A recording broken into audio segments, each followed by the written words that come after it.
Now we move to the last plenary session of today, high-level dialogue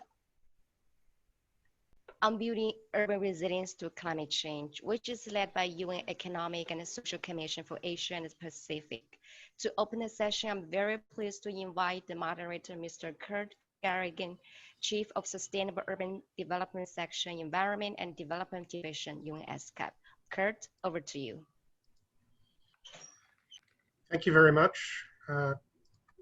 Colleagues from Global Forum on Human Settlements, it's a pleasure to join you for this 15th session of the forum. Congratulations to all of the organizers for putting this session together. I hope you can hear me. It's a pleasure to join you, and again, congratulations to the organizers of the 15th Global Forum. This has been obviously a challenging year for all, and I think the success of this forum continues despite the challenges that we're all facing.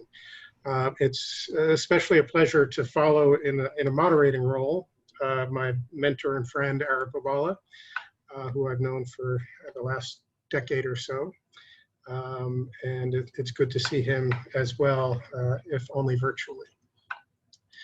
This is an important session because I think, as everyone knows, the issue of urban resilience is even more important in the context of the COVID-19 pandemic.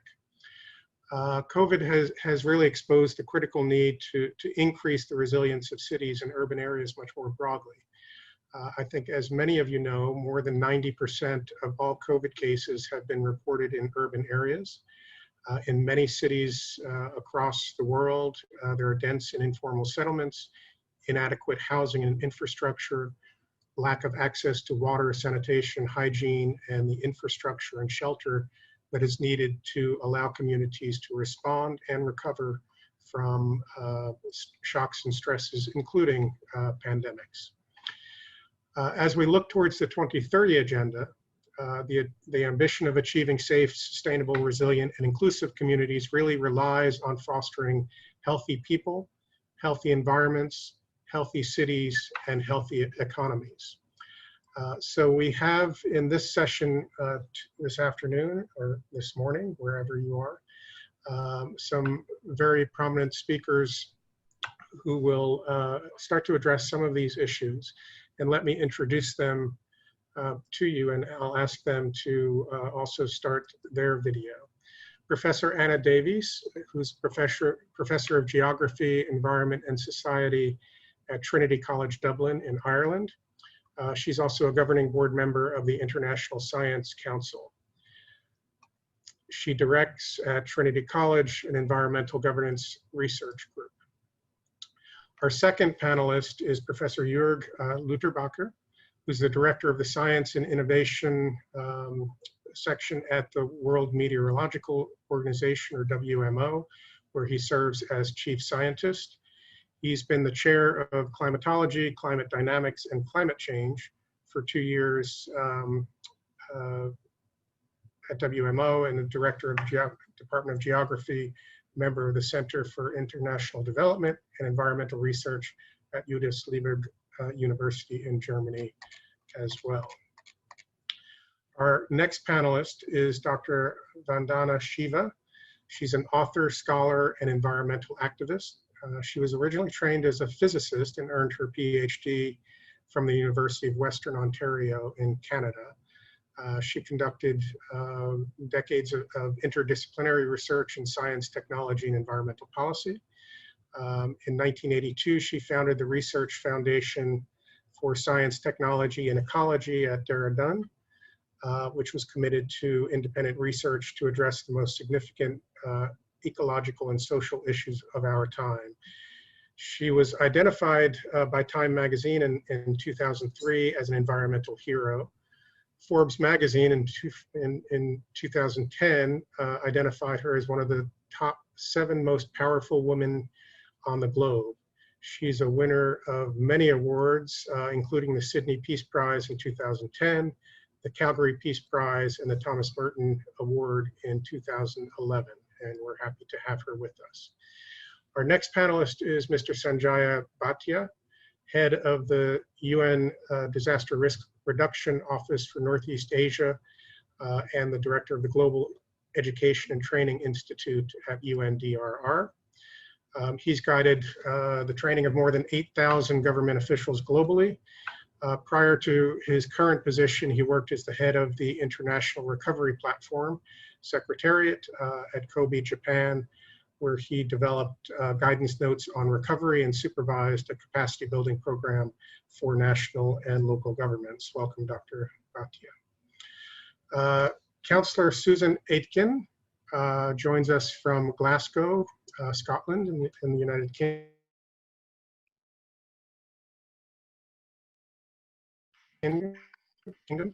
She is the leader of the Glasgow City Council. Being elected, she worked in a variety of policy and research roles in the Scottish Parliament and the third sector, and as a freelance writer and editor, she has specialized in health and social care policy and brings that expertise to the Glasgow City Council.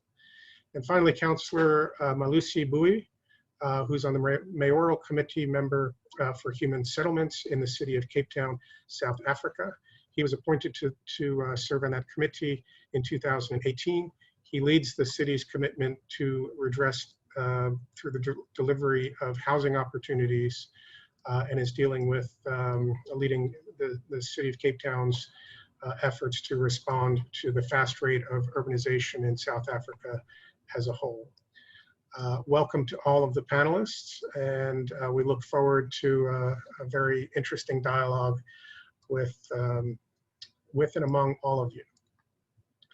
What I'd like to do is start with a question to Professor Davies, and then facilitate a dialogue across all of the panelists. We will share their thoughts and perspectives, and then hopefully later on save some time for questions and answers from the audience as well. So Dr. Davies, if I could, and I see that your video is active and hopefully your sound is working and we won't have any technical difficulties in this session. But you have identified really the benefits around well-being in your research and your work. Can you talk a little bit about how you see well-being in the context of urban environments, and what specifically some of your work has been in promoting the issue of health and well-being in urban environments? Over to you. Thanks, Kurt, and thank you for inviting me to participate in this high-level dialogue on urban resilience. I'm really honoured to be in such distinguished company here today. So it was already outlined, the global pandemic has really reinforced the importance of making urban areas more resilient. However, even before the pandemic, it was clear that the configurations of many urban areas fail to support the needs of citizens and non-human environments which exist around and beyond them. Indeed, urban areas have long been replete with overlapping and multi-layered riskscapes, a concept which emphasizes the interactions among risks, which can be social, economic, environmental, and can occur at different scales and across different timescapes. There's also an intersectionality to these riskscapes, such that aspects of people's identities, their gender, race, class, sexuality, and other characteristics combine to create unique modes of discrimination and privilege in relation to being able to cope with risks. In this brief intervention, I propose that current political and economic institutions may be inadequate to cope with these multi-layered and multi-dimensional risks because they fail to recognize and value core elements of what it means to be human, particularly in relation to collaboration and care. I'll sketch some insights I've gleaned about the importance of cultivating conditions for care for oneself, for communities, and for the non-human world, using international examples of collaborative acts around food in urban settings, or food sharing for short. In their optimal forms, these activities can create impacts which resonate with established metrics of well-being and can provide co-benefits for climate, environment, and health, but they remain largely invisible on urban balance sheets. More than merely providing fuel for the body, food sharing creates spaces to connect with the earth and with each other, supporting self-care through individual well-being, building bridges with communities, and embedding relations in the non-human world. The Skip Garden and Kitchen in London's King's Cross, run by the organisation Global Generation, for example, involves a mobile, growing, cooking and eating site which gives opportunities for surrounding communities to care for their environment. While full of effort and labour, their collaborative activities are both therapeutic and rewarding. Meanwhile, Himmelbeet, an intercultural community garden in Berlin, supports activities that allow people to pay attention to each other and non-human nature. And all sorts of sharing around food, whether focused on growing, cooking, eating, or redistributing food with others, creates possibilities to combat loneliness. Indeed, loneliness is one of the biggest predictors of physical and mental health problems, dramatically increasing mortality risks. Food sharing initiatives also offer opportunities to develop a meshwork of relations between human and non-human urban inhabitants, relations that can support lifelong and experiential learning. Organisation Earth in Athens, for example, was explicitly established to offer a physical hub for sustainable development training to expand ideas of collective prosperity and a better quality of life, with gardens functioning as outdoor classrooms. Such initiatives can provide a range of health and well-being benefits, reducing stress, heart rate and blood pressure. Indeed, research suggests that spending just 2 hours in green spaces each week can have the same health benefits as eating 5 portions of fruit and vegetables a day or undertaking more than 2 hours of exercise. Food sharing offers opportunities to be active, to learn from each other, to look out for others, including animals, plants and soils. They can provide a denser web of social ties, weak and strong, helping people connect to their local areas. But despite these contributions, both actual and potential, food sharing initiatives face many challenges, and establishing new ones is no easy task. The activities of food sharing I've referred to today may seem rather mundane for such an auspicious setting as this high-level global dialogue on urban resilience, but I suggest we ignore such everyday activities and opportunities for quiet acts of resilience and sustainability at our peril. Indeed, the advice from the world's happiest city, Helsinki in Finland, is to give everyone access to the best possible education and to care for each other and the environment. Thank you for your attention. Thank you very much, Professor. You talked, very eloquently about the importance of food, health, and well-being. I think, it's an interesting approach to talk about resilience from a health aspect. Often we talk about it from a kind of a disaster or risk perspective, but you really started with livelihoods, essentially the well-being of the community. So I'd like to turn to Dr. Shiva, because a lot of your work has been really focused on livelihoods, lives, food, and health. Could you expand a little bit or reflect on what Professor Davies has, how she's opened this session, and maybe talk a little bit about your work and your thoughts on this issue as well. You'll need to unmute your microphone, please, Dr. Shiva. Thank you. Yeah, I trained in quantum theory, but the very same principles that work in quantum theory at the quantum level of non-separation, of potential, of uncertainty, are basically principles that guide resilience. They're principles that help us recognize that at the end of the day, living systems are not dead matter. They are metabolisms, self-organized and maintained through food and energy. And that is why, as crisis grows, whether it's the climate crisis or the pandemic crisis, the awareness that we must fix a broken food system to fix a broken planet and a broken health system is growing. So the first level of urban resilience in this context of COVID is to recognize that you cannot keep urban consumption patterns that have very heavy footprints far away, non-locally. If people in cities are shifting to eating products made from soybean that is grown, GMO soya grown in the Amazon, which is burning the Amazon, whether it's eaten directly or it's eaten as a new healthy diet, or it's eaten through the new Impossible Burger, where you think you're eating meat and the blood is made, and all this effort, because there's a new possibility to extract profits, but at the cost of the planet and at the cost of our health. So all pandemics of the recent time have been created because of deforestation, as the United Nations has recognized. Addressing the pandemic by itself is only addressing the symptoms. The root causes are a broken relationship with nature and going beyond the ecological limits for ecosystems like the forest ecosystems.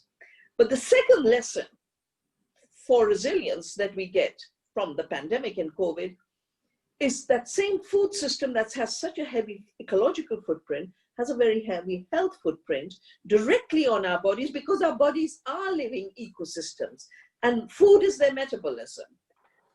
What we basically are doing is, by pumping junk and chemicals and ultra-processed food, we've spread an epidemic of chronic diseases. So you get diabetes, which is an epidemic everywhere. But if you have diabetes, you have a 9.2% risk you're going to die of an infection of COVID. If toxics have given you cancer, the risks go up to 7.6%. So resilience then means healthy food systems, very much like Dr. Davis pointed out. So food becomes again the place to start building resilience and shifting from vulnerability. She talked about urban food systems, urban gardens. This is my passion. I'm spreading gardens of hope everywhere. But also more intimate relationship, because the two processes that have distanced us from our own metabolism, the metabolism of the planet, and created both climate change, plant pandemics, and the health disaster, as well as flushed people out from the rural areas where they would have had a livelihood producing good food into slums in cities. It's a totally non-sustainable way. We can't keep imagining that we can remove people from the land and push them to slums. That, I think the human settlements people know it's non-sustainable. You can't keep pushing off people of the land and turn them into refugees. The system is already exploding internally through breakdown of social cohesion.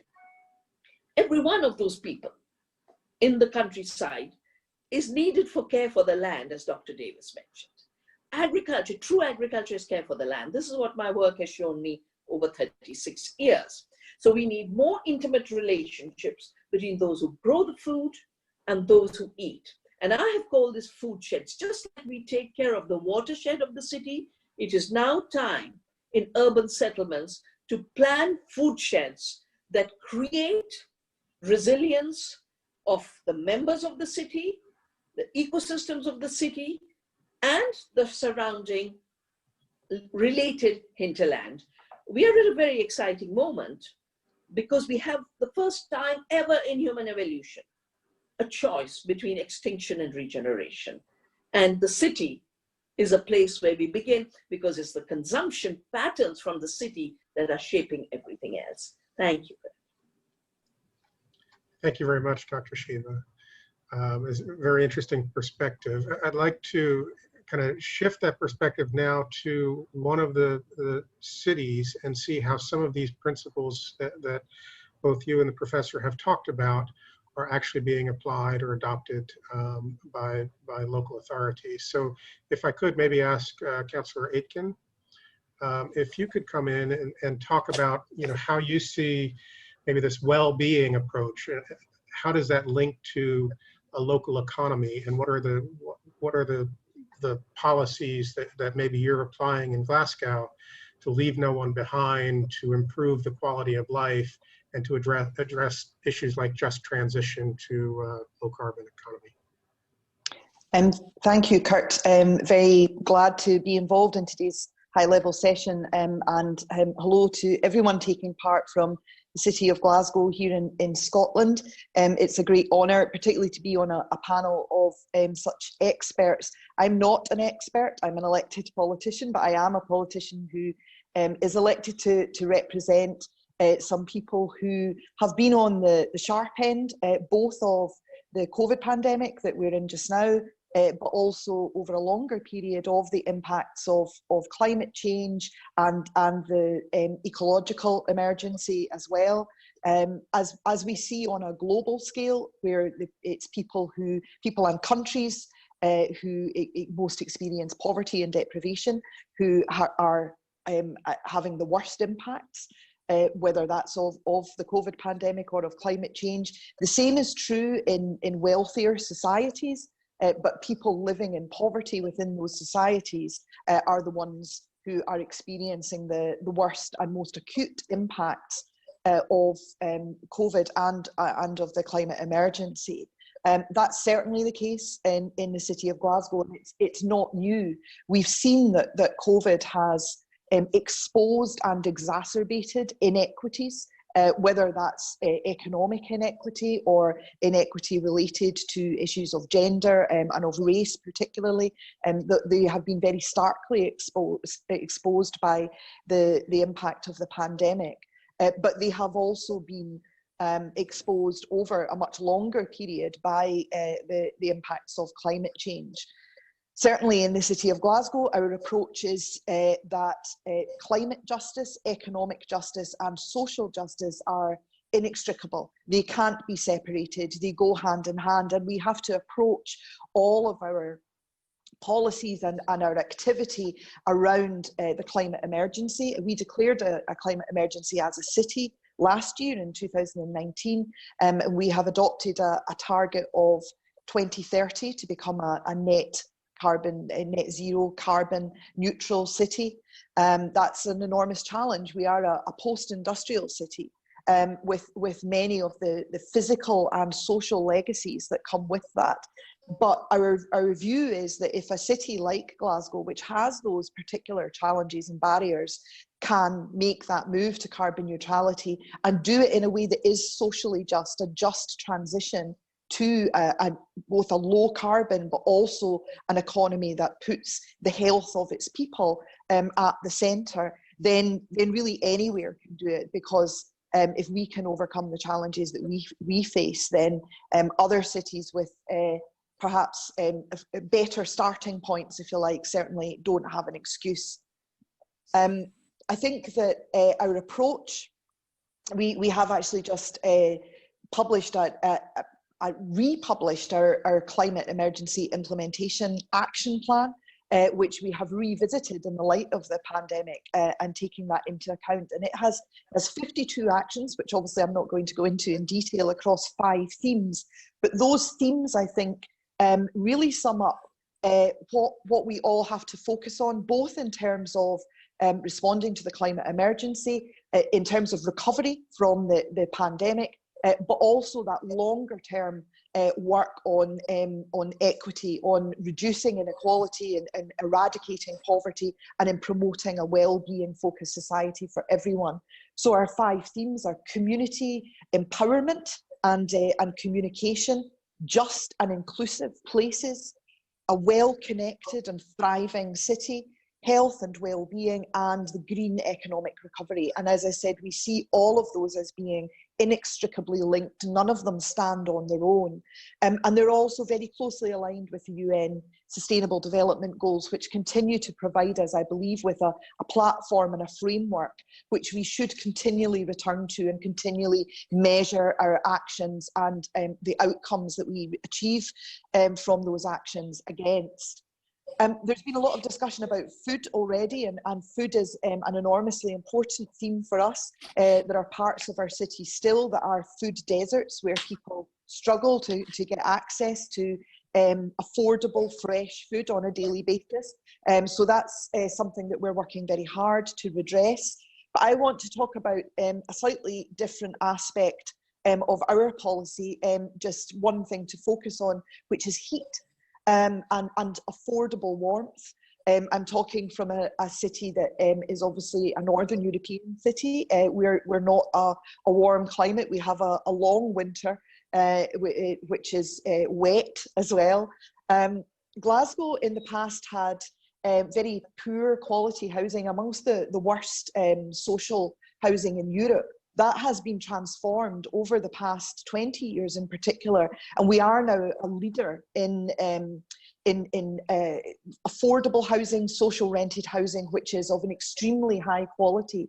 But we still have around a third of our citizens living in what we call fuel poverty, where the amount of their income that they have to spend on heating their homes is particularly high. So, and at the same time, domestic heat is one of the biggest contributors to our carbon emissions in the city, the second biggest contributor after transport, in fact. So combining activity to reduce those carbon emissions from domestic heat, while at the same time providing our citizens with affordable warmth, allowing them to heat their homes in a way that is both energy efficient, that is low emission, and also promotes their household incomes and household well-being, is an element that we are extremely focused on.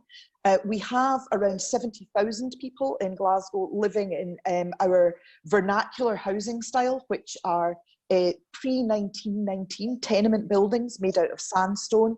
A fantastic example of high density housing, which has survived for over 100 years for that reason. They're extremely popular and fantastic homes to live in, but they have terrible thermal performance.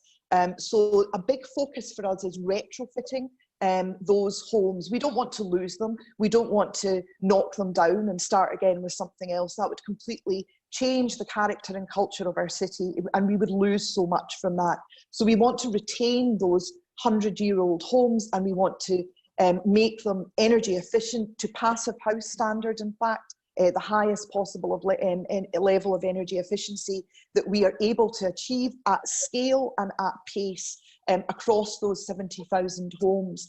And that focus on addressing fuel poverty will also help some of the most vulnerable people in our city improve their well-being, their health, and their household incomes, while at the same time addressing our carbon emissions.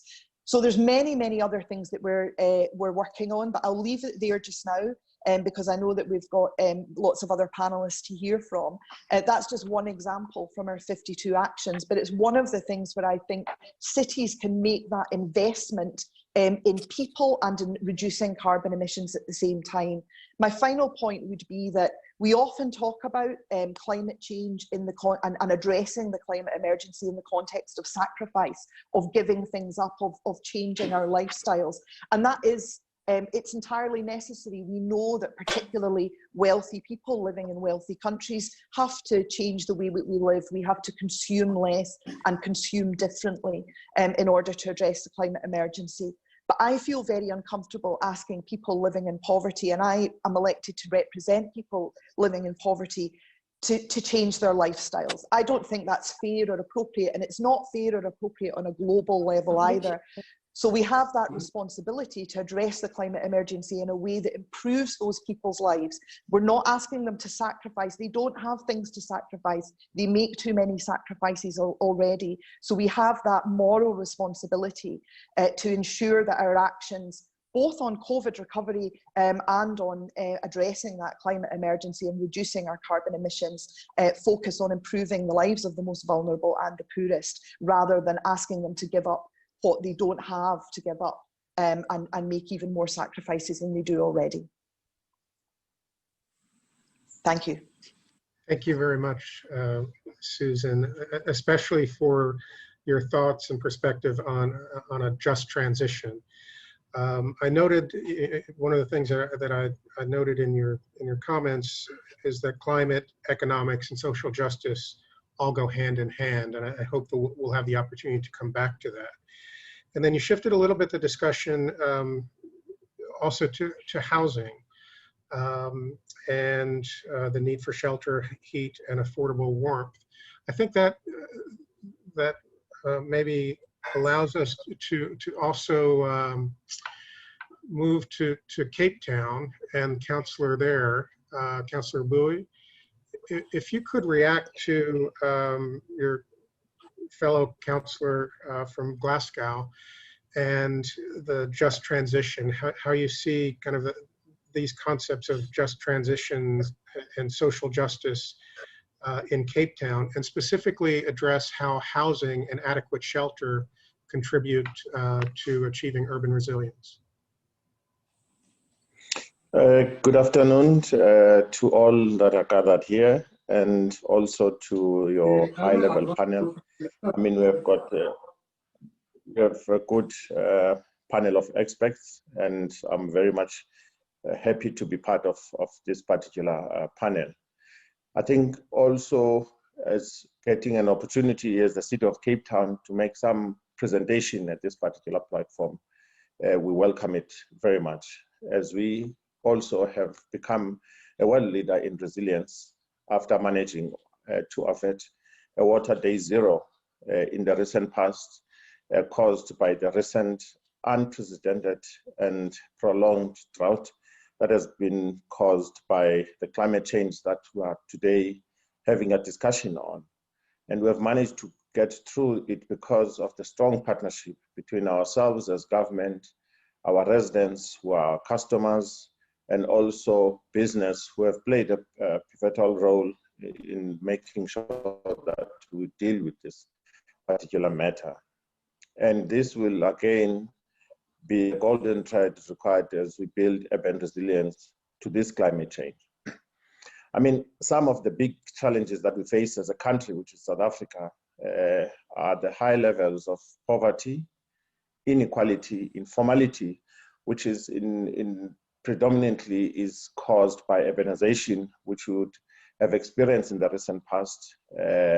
Because since 2010, which is about 10 years ago, we've in the City of Cape Town received people from around the country and the rural parts of our country, about on average of about 1 million of those people.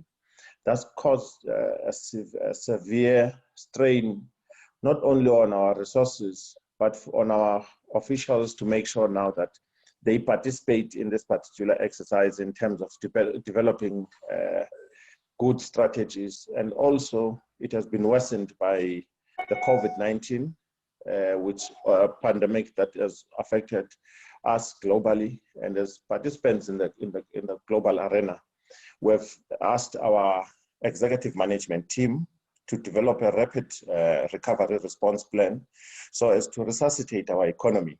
Because remember, if now this pandemic has affected, as I've listened to some of the academics this morning, affected our world, we are not immune to that.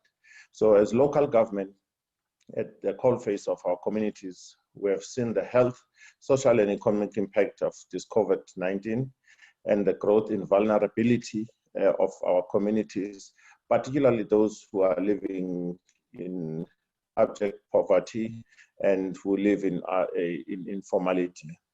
I think one of the things that we've also done is to deal with the issues of apartheid special planning, which is a reform that we have embarked on, to make sure that those who are staying in areas that are peripheral from the city, we try and accommodate them, but in a manner in which we are able to integrate these communities so as to be able to find programs like social housing programs that we're doing in the country. And we are one of the few cities and the countries in the world to offer those that are vulnerable and poor. We offer them BNG units, which is breaking new ground, where those who are unemployed up to those who earn on average of about 3,500 per month, we give them free houses across the city and also across the country. So these are some of the interventions that we're trying to do, and also our middle class, which would predominantly participate at a level of social housing and also other segments, which also involve other programs of people who are earning more than what we offer to those that are poor, but making sure that we find a way of dealing with that particular issue with them. And as many countries have declared this Green New Deals as part of the post-COVID-19 reconstruction plans for us to fairer and more sustainable and a resilient future, as our commitment to carbon neutrality by 2050 further opens up the opportunities associated with the growing green economy and helps us to ensure that the local economy can trade completely and in a global world that is rapidly rejecting carbon intensive goods and services.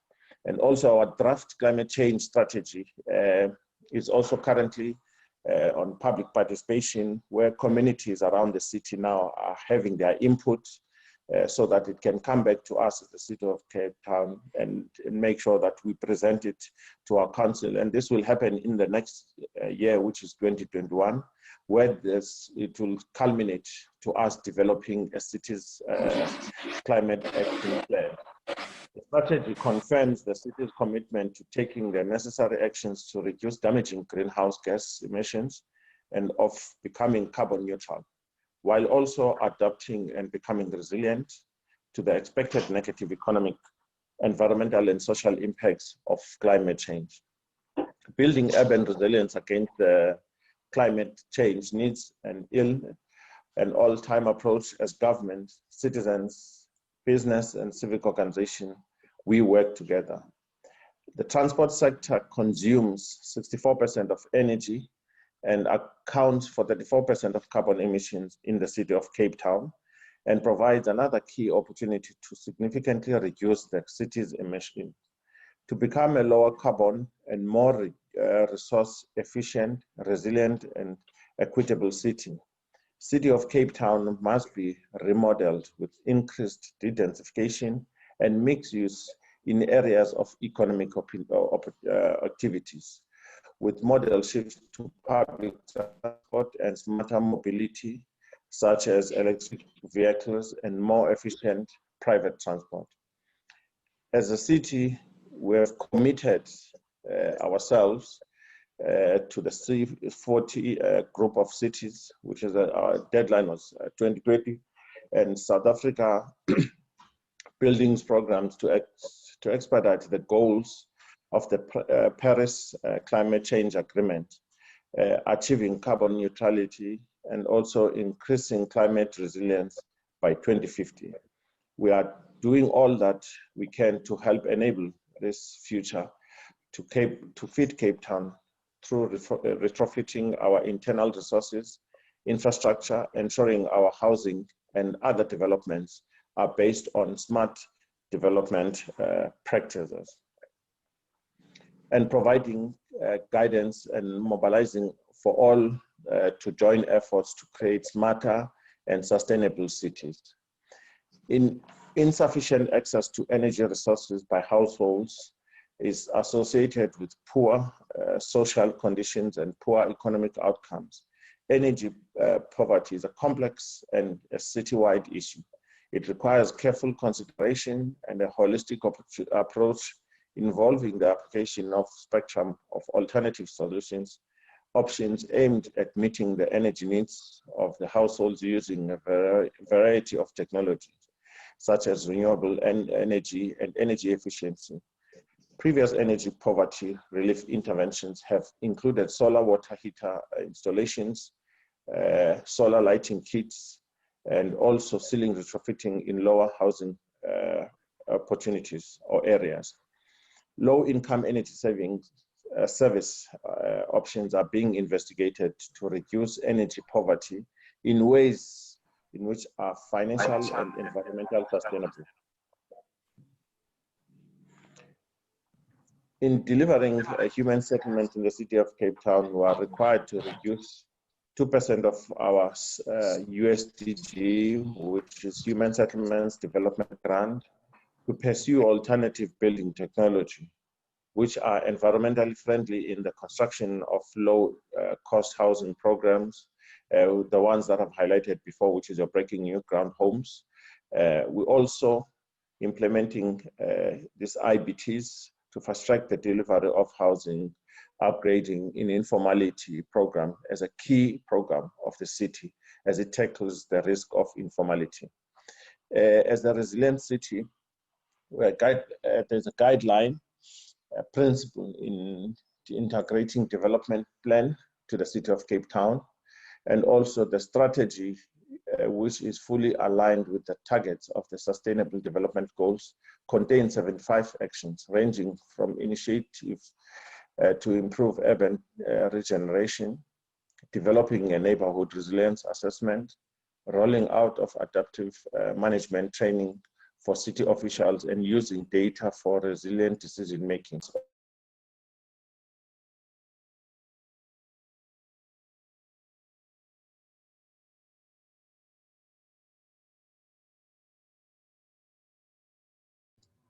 I think you've muted yourself. Can you please unmute, Councillor? You're muted. Thank you.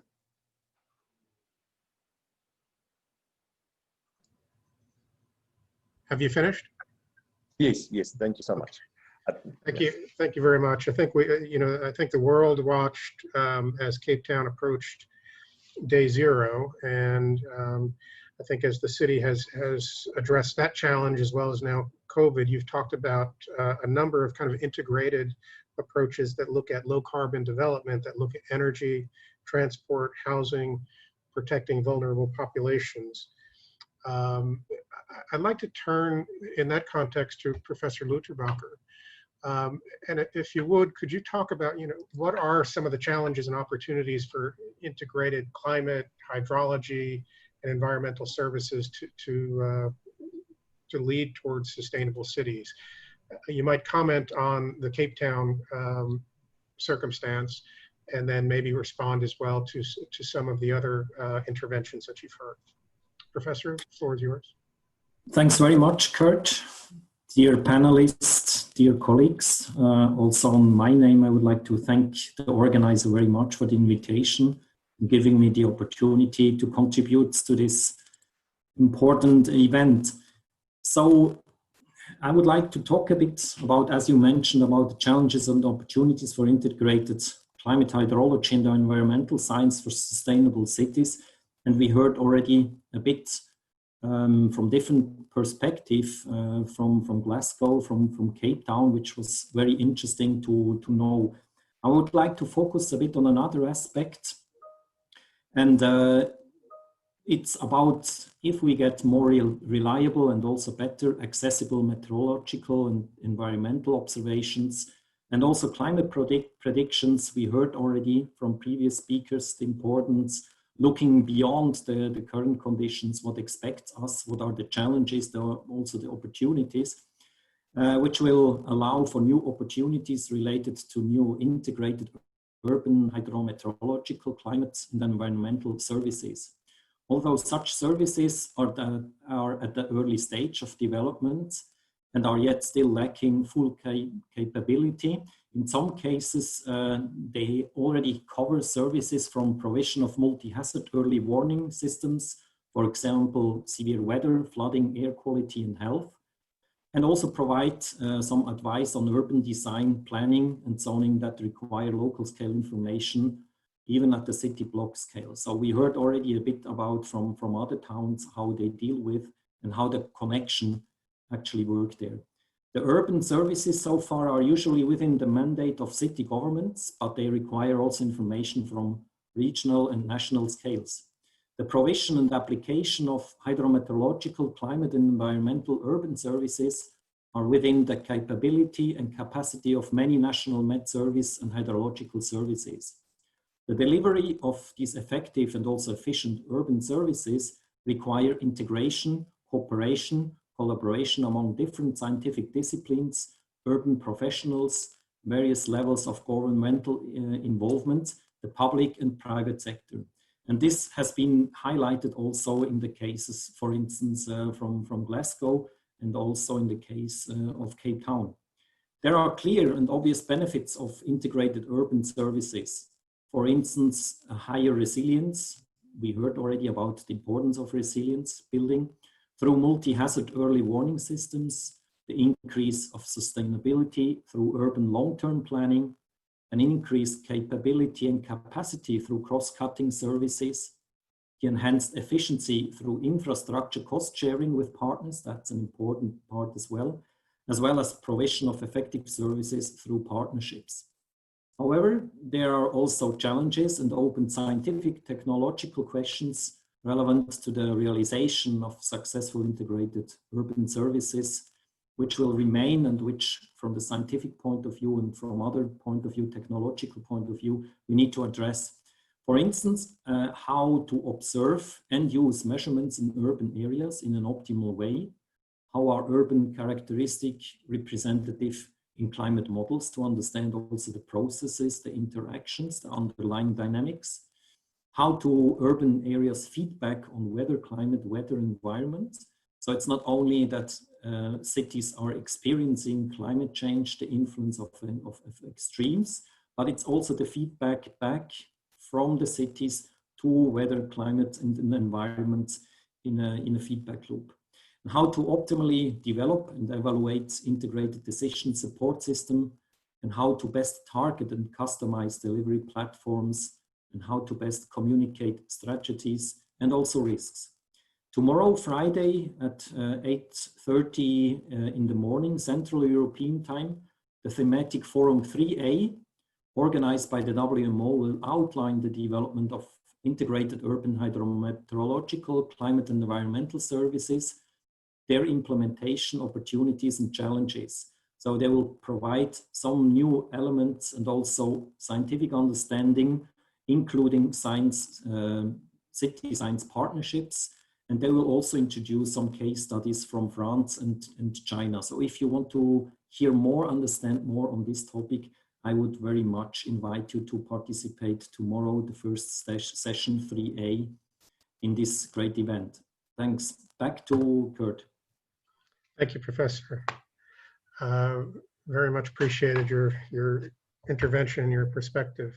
I'd like to move now for a global perspective from Sanjaya. UNDRR obviously is helping cities to prepare for disasters. If you would reflect on what you've heard today, but also bring us back to how do we make cities more resilient to shocks and stresses, whether they be economic, natural disasters, or the future pandemic. Please, Sanjaya. Thank you, Kurt, and thank you all the panelists and also the organizers for this opportunity. So I would say, let me just start by saying that and taking from the previous speaker, diagnostics is one of the key. And we of course, at the United Nations Office for Disaster Risk Reduction have been working with cities since 2009. And through a global effort called the Making Cities Resilient campaign, which is a partnership of all kinds of organizations, UN, non-UN, civil society, private sector, and so on. And the main objective of that was to provide some simple, easy-to-use diagnostics, which can help cities assess where they are, what are the strengths, what are the weaknesses, what are the areas for improvement, and then give them a decision support system which can help them take them in that direction of strengthening the areas which need improvement and trying to achieve greater levels of resilience. But I'd like to add here that also we have to keep in mind a few other aspects. Firstly, that risks are getting more and more complex and they are interconnected. So I think COVID-19 is the best example of showing how something concerning the health department is impacting public transport, is impacting energy prices, it is impacting education, it's impacting quality of air.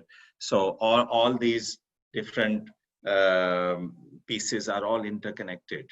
And so we have to remember that risk is very much more complex than we thought earlier. Earlier, the approach was look at, okay, I have my predominant risk is earthquake risk, or my predominant risk is flood risk. And but with that approach, what happens is then the epidemics, they slip through the cracks. So we forget about them, or we don't give them the importance that is due to them. Secondly, that resilience is a very, very long-term work. So, and it never ends. We can never say, okay, today I'm resilient and it's over. So no, it's an ongoing journey, because the circumstances and the factors, they keep changing. The population is changing, the demographics are changing, the economic institutions, the factories, and what have you, everything is changing. So it is a long-term job, but it needs to be seen as an investment in the future and not as a cost. And that is again one of the big challenges. And some of the speakers earlier talked about finance, but as long as we look at it as a cost, we are never going to reach the levels that we need. But it is an investment into the future. And again, COVID-19 has exposed how vulnerable cities, governments, communities were, and we can't even think of what the ultimate cost will be. Even today, there was some news that the mass air travel will happen only after 2 years from now. So what is the economic impact of this? And thirdly, there are always chronic stresses, and disasters and these chronic stresses, they interact with each other. And one tends to multiply the effects of the other. And again, in COVID-19, for example, we see World Bank estimates 40 to 60 million new poor this year. This is the first time after World War II.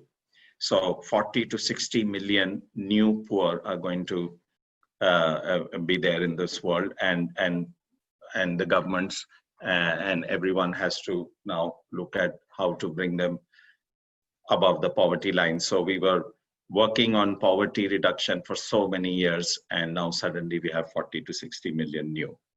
So so the disasters multiply the chronic stress. The chronic stress was the poverty. It was always there, but then the disasters exacerbate this. And then another issue about risk and resilience that we seem to have overlooked is that everything is a system of systems. Governments are a system of systems. And so whenever we talk about disaster risk, we say, oh, that's the work of the civil defense. That's the emergency management department. That has nothing to do with me. And with that approach, what has happened is, again, that we are unprepared for pandemic, though there was a pandemic in 2009, but we were let off easy. Well, easy depends how you see it. 500,000 people died in the swine flu. And then after that, we had Ebola, we had MERS, we had SARS, we had Zika, but we were lucky. Those were, they didn't become pandemics. So again, we need to look at a risk from these aspects, and then go into multi-sectoral and multi-stakeholder approaches. Because if we don't, and this has been talked about by Professor Davis, for example, also about inclusiveness and other aspects, and also about nutrition, for example. So nutrition is again a stressor, and the disaster enhances the problems with nutrition, and the problems with nutrition enhance the impact of the disaster. But when we talk about emergency planning or disaster management or disaster risk management, is the focal point, which may be the emergency management department or the Ministry of Interior?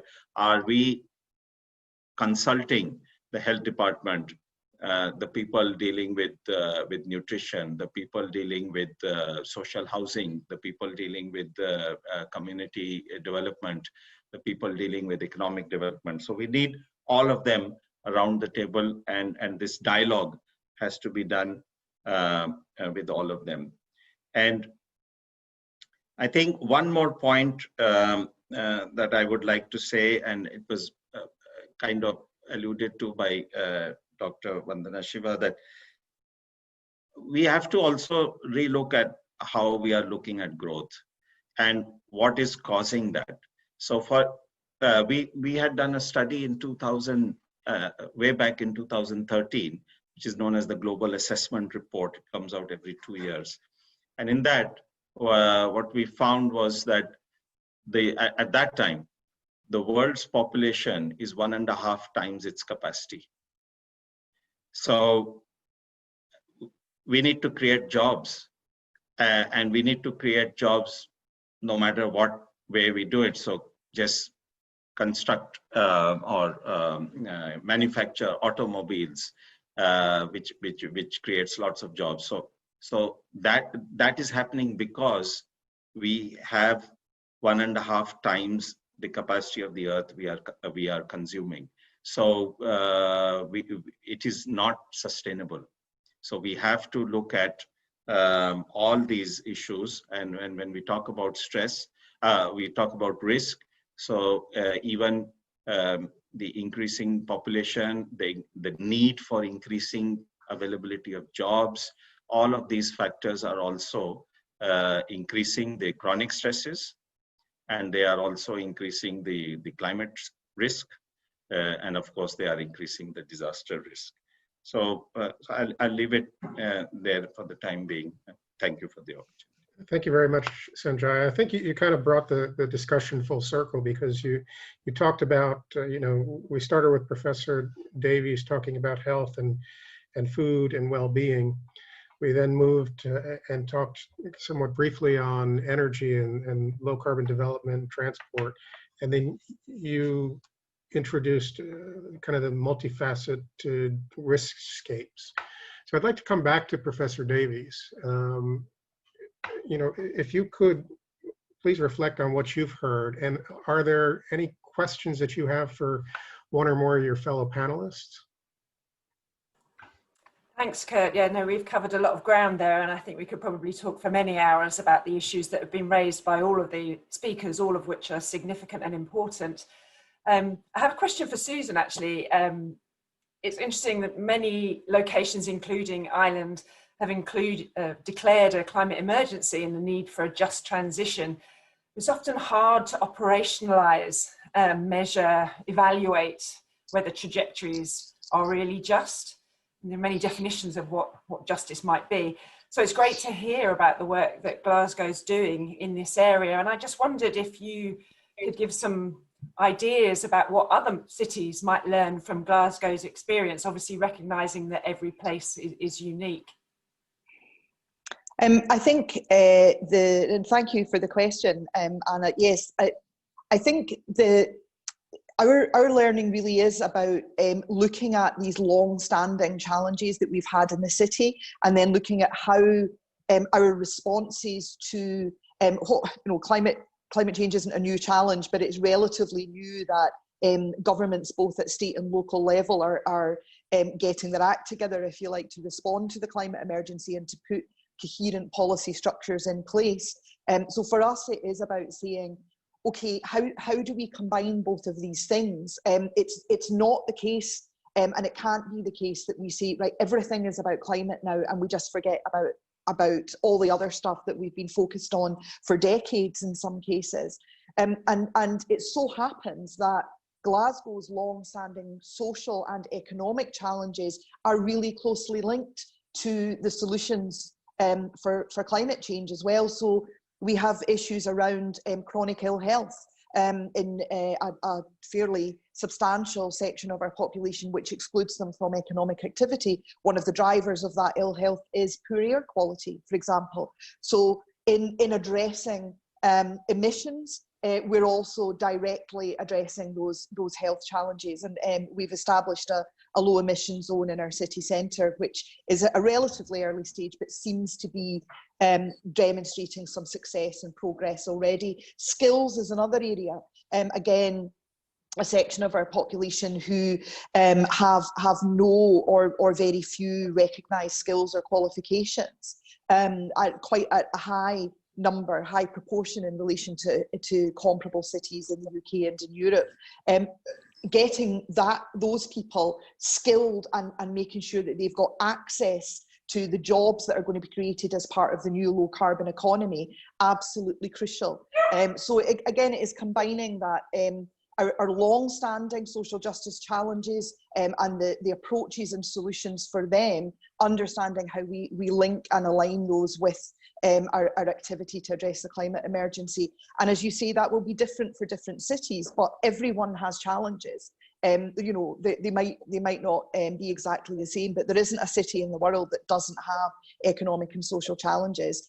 So it's trying to kill two birds with one stone, or even more than that, as many birds as possible, because resource is finite as well. The investment that we've got available is finite. So we want to make sure that it has the maximum impact in terms of improving lives and building in that environmental sustainability and resilience as well.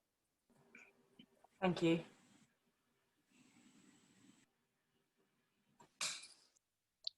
Thank you both. I'd like to turn to Dr. Shiva.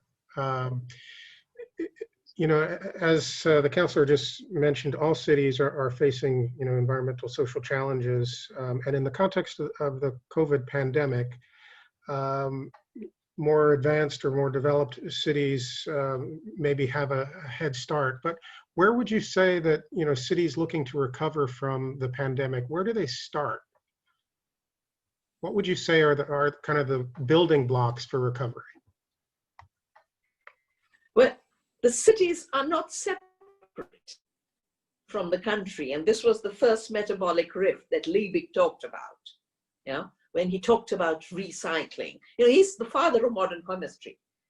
And he is the one who was very troubled by how his learning of the nutrient and plant cycle was commodified to create new problems.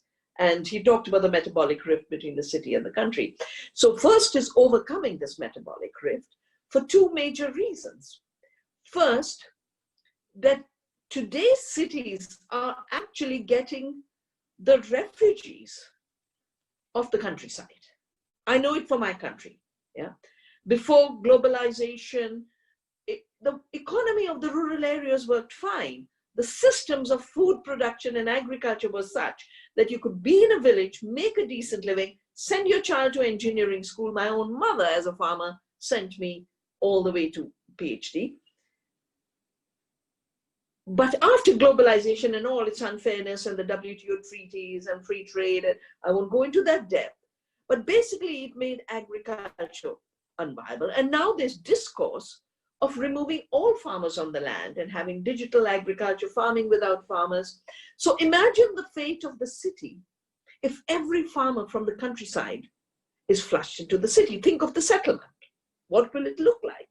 Second, think of the kind of food you would get if it's not from an economy of care. So I really feel that the three big metabolic rifts, it's humans and the planet, the city and the country, our food and ourselves. And I would like to check with you know, our friends from South Africa. You know, South Africa gave us the word apartheid, which means separation. Yeah. And there was a huge movement against separation on the basis of race. How do we, in today's human planning, and humans are not just in cities, you see, for me, human settlement is also the village. The human settlement is also the pastoralist. Yeah.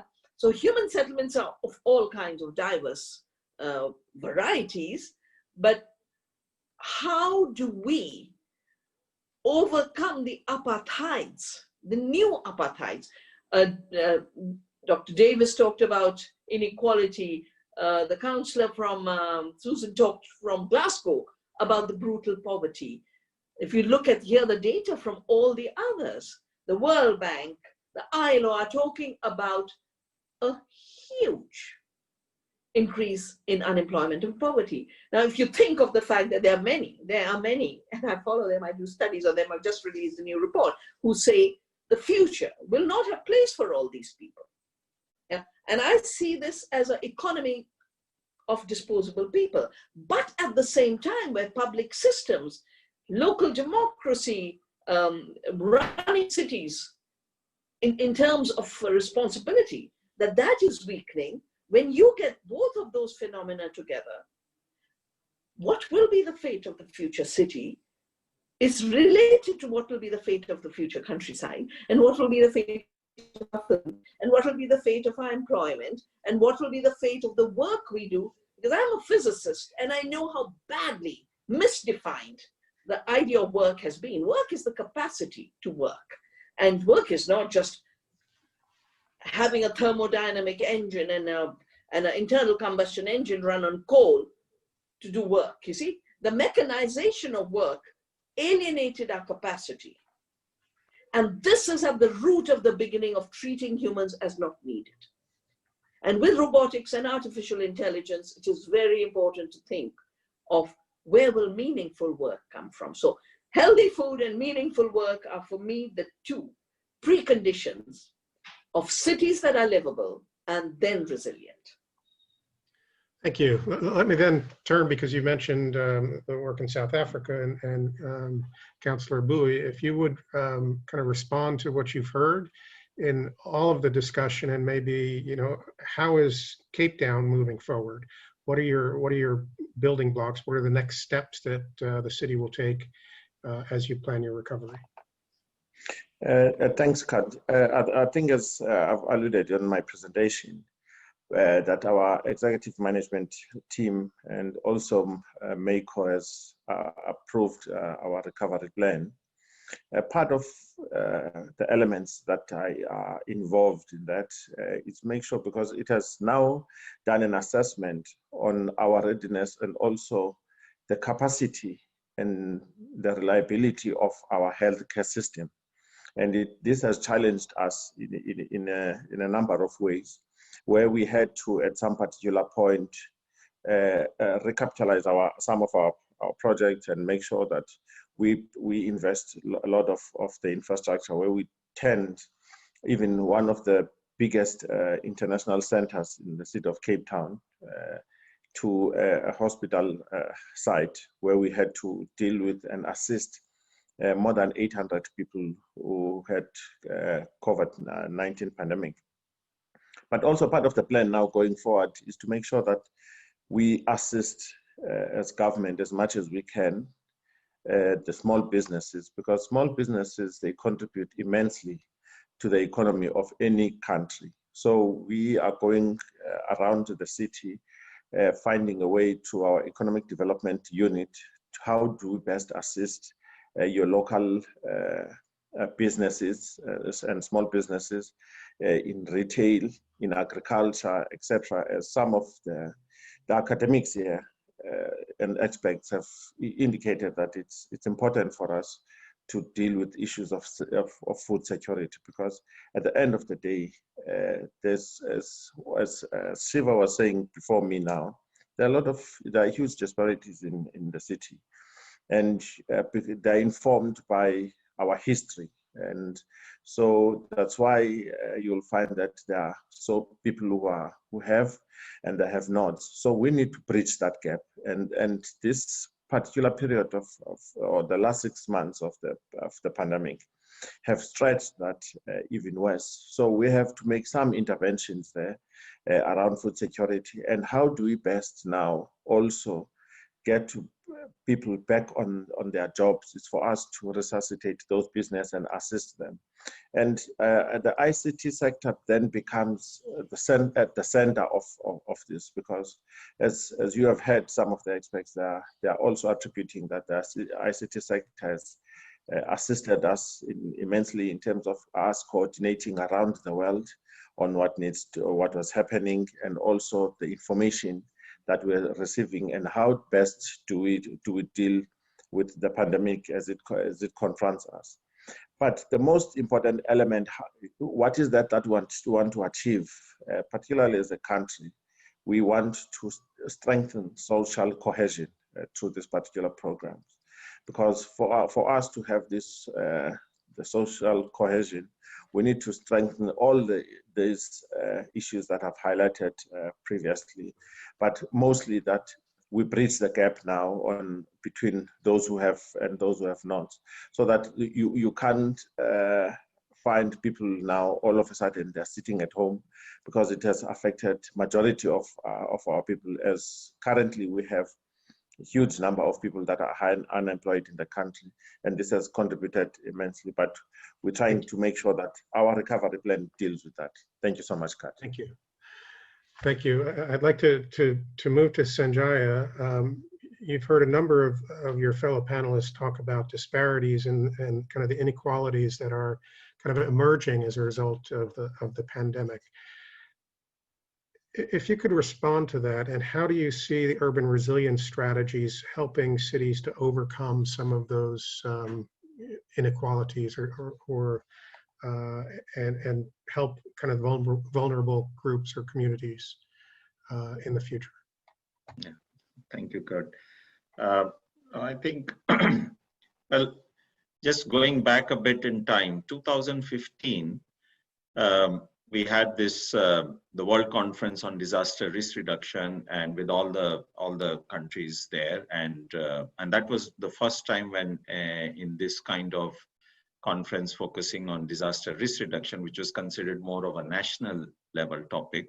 This was the first time that there were 100 mayors there, and they were influencing the negotiators. So that led to what is known as the Sendai framework for disaster risk reduction, and it goes along with the Agenda 2030, the SDGs, and the Paris Agreement. From 2015 to 2030. Now, the Sendai framework, if somebody looks through it, it's like a checklist. It has roles and responsibilities for all kinds of stakeholders, including local, of course, national and local governments, but civil society organizations, community-based organizations, private sector, and so on. So trying to look at a more inclusive approach to reducing disaster risk. And why this is important, again, we go back to the chronic stresses, because if everyone is not heard, then they're not going to be, their issues are not going to be addressed in the policy planning. And if that's not going to happen, then again, the plans that we have are not comprehensive. They are not covering every part of for example, of a city. So if the most vulnerable people in the city are left out, then the city is weak, as they say that that's the weakest link in your armor. So and that's what we've seen even in the COVID-19 situation. It's the more vulnerable people being impacted. So the Sendai framework also talked about DRR strategies. So these are not standalone DRR strategies. What it means is risk-informed development. So again, coming back to my earlier point on diagnostics, so there are tools available easily, free, which cities can use and to understand the areas of improvement, the areas which are weak. And there are tools available to help them support those decisions and develop those actions that need to be done. So if that is used more widely, and as I said, I mentioned the Making Cities Resilient campaign, and in that we have 4,334 cities, which is a good number. But overall, there are many more left out. So how can they all be reached, and how can they all look at risk-informed development, which is multi-stakeholder, multi-sectoral, hears everyone, covers all the vulnerable populations. Tools are available. It's just a matter of prioritization, which is also a big challenge. So my question to especially the cities would be, how are you attempting to bring in, to ensure multi-stakeholder engagement in your risk reduction work, so that it's not just the civil defense or emergency management focal point dealing with it, but it's hearing everyone's voices and trying to address everyone's concerns. Thank you. So maybe over to Susan to respond to the question: how are you, bringing multi-stakeholder participation to your work, and more broadly,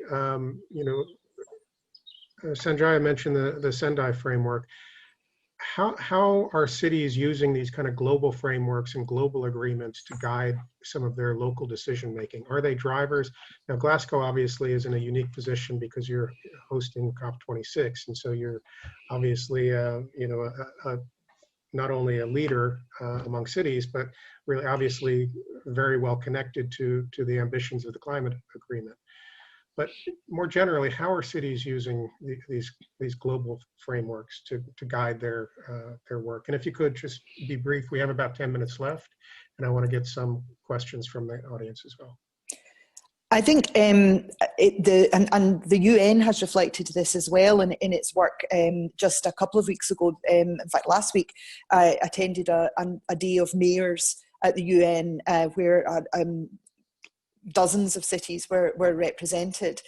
Cities are asserting themselves more than they ever have, I think, as leaders in their own right, and as having the ability to go faster than national governments and states, and to actually be the leaders and the influencers.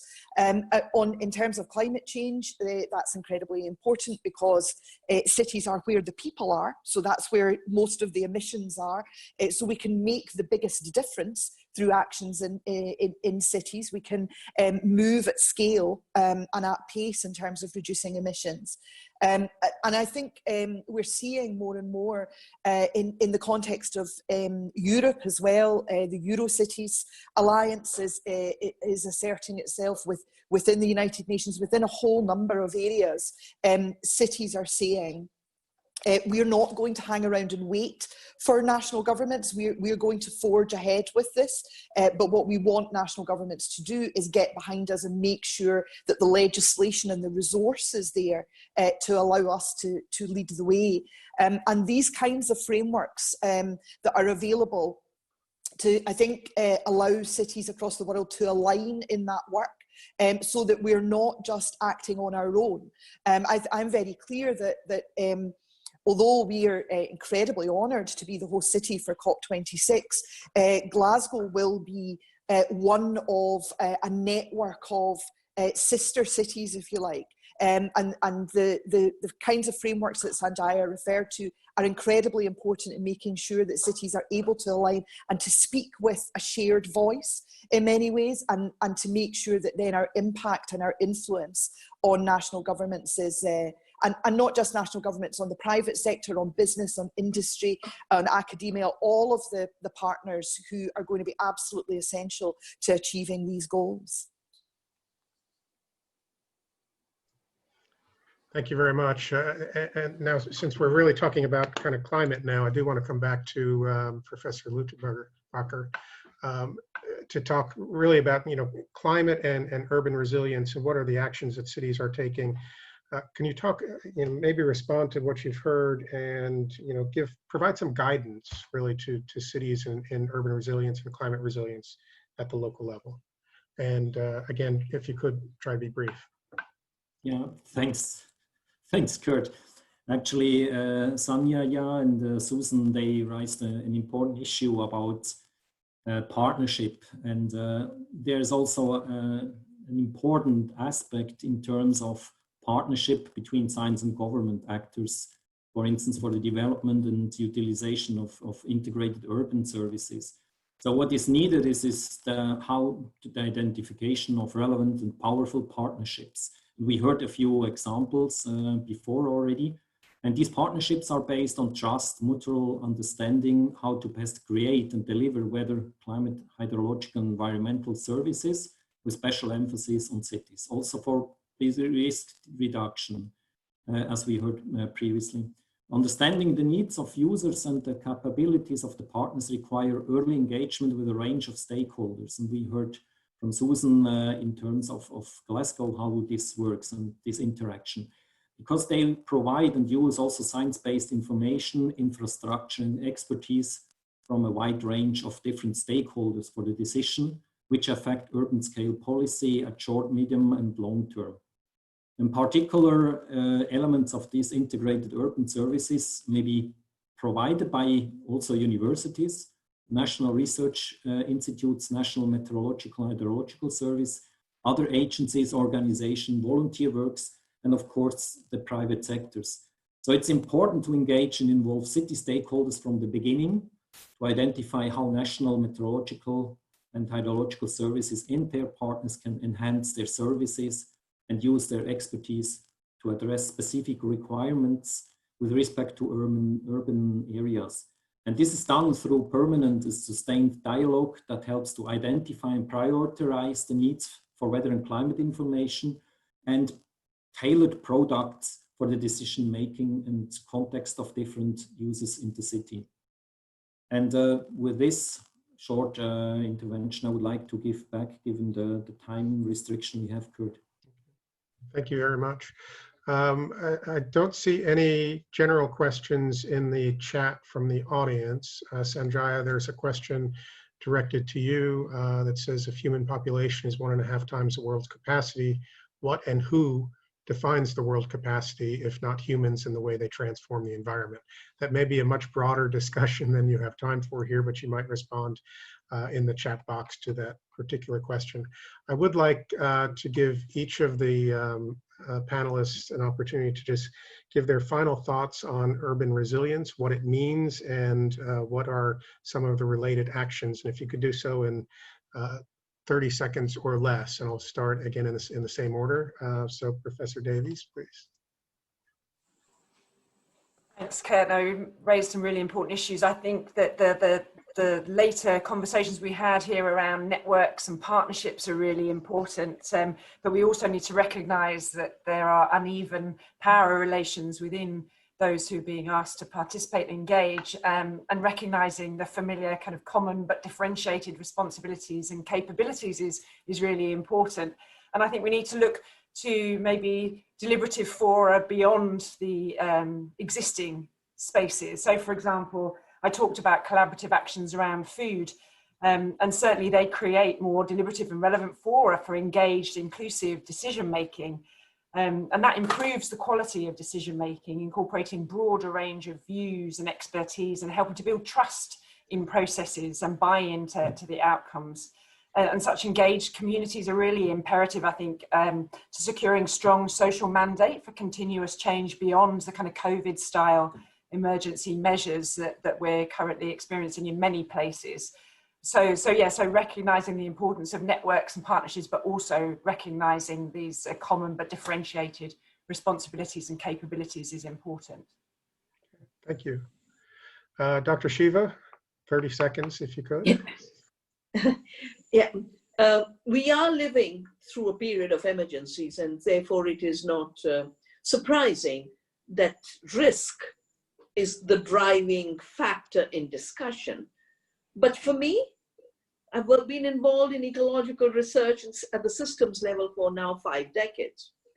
And I think it's very important to not just assume risk and then try and build resilience on the assumption of continued deepening risk, but compare systems that don't push you towards risk making, whether it's climate risks or pandemic risks or disease risks or immunity collapse risk or collapse of social cohesion or growth of inequality. The assumption of risk creation, I think, is not the place where we will find resilience.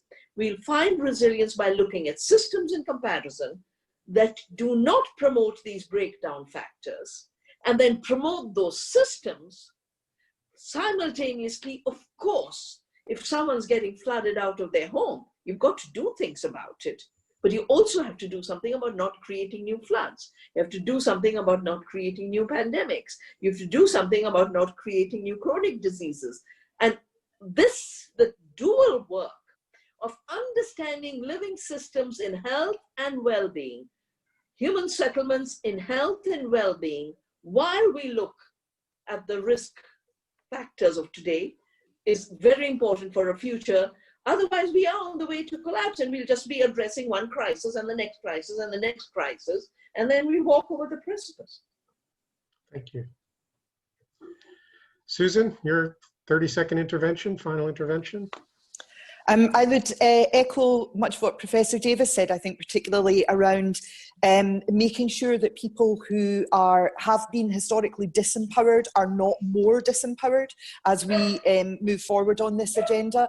We're going to have to do a lot quickly in a short space of time in terms of meeting some of the targets that we've set ourselves for carbon reduction. And a lot of people in our communities, whether that's in cities or in other human settlements, have had a lot done to them in the past, and I think we absolutely need to create forums, and we need to create frameworks whereby those communities are put in a position to lead the way, and for politicians like me to follow in terms of creating the policy frameworks that will actually deliver these outcomes. There's a real risk that we leave our citizens behind as we move fast to reach these targets, and I think we have to take great care to ensure that that doesn't happen, and that people and communities are front and centre and always in our minds as we shape the activity and policies that we're going to pursue over the coming years. Thank you. Malusi, your 30-second finale. I know, Kat. I know your time is up. Your 10 minutes is up now. I think from what us as a city, firstly, let me thank everybody and yourself, Kat, for coordinating us, and also to the panelists for their contribution. We have learned quite a number of stuff. But as I've said, I think now we need to bring our efforts together to assist the vulnerable groups within our communities, and also by making sure that on two things, job security and food security. Thanks so much, Kat, and thanks to the panelists. Thank you. Professor Lutterbach.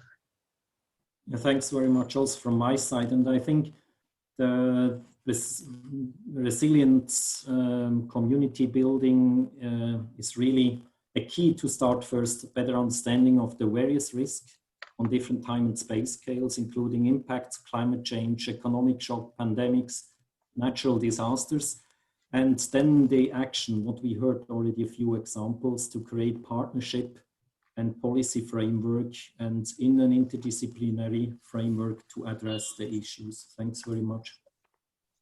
Thank you. Sanjaya, your final word, please. Yeah, thank you very much, Kurt, and to all the panelists and all the participants also. I would say resilience is a few things.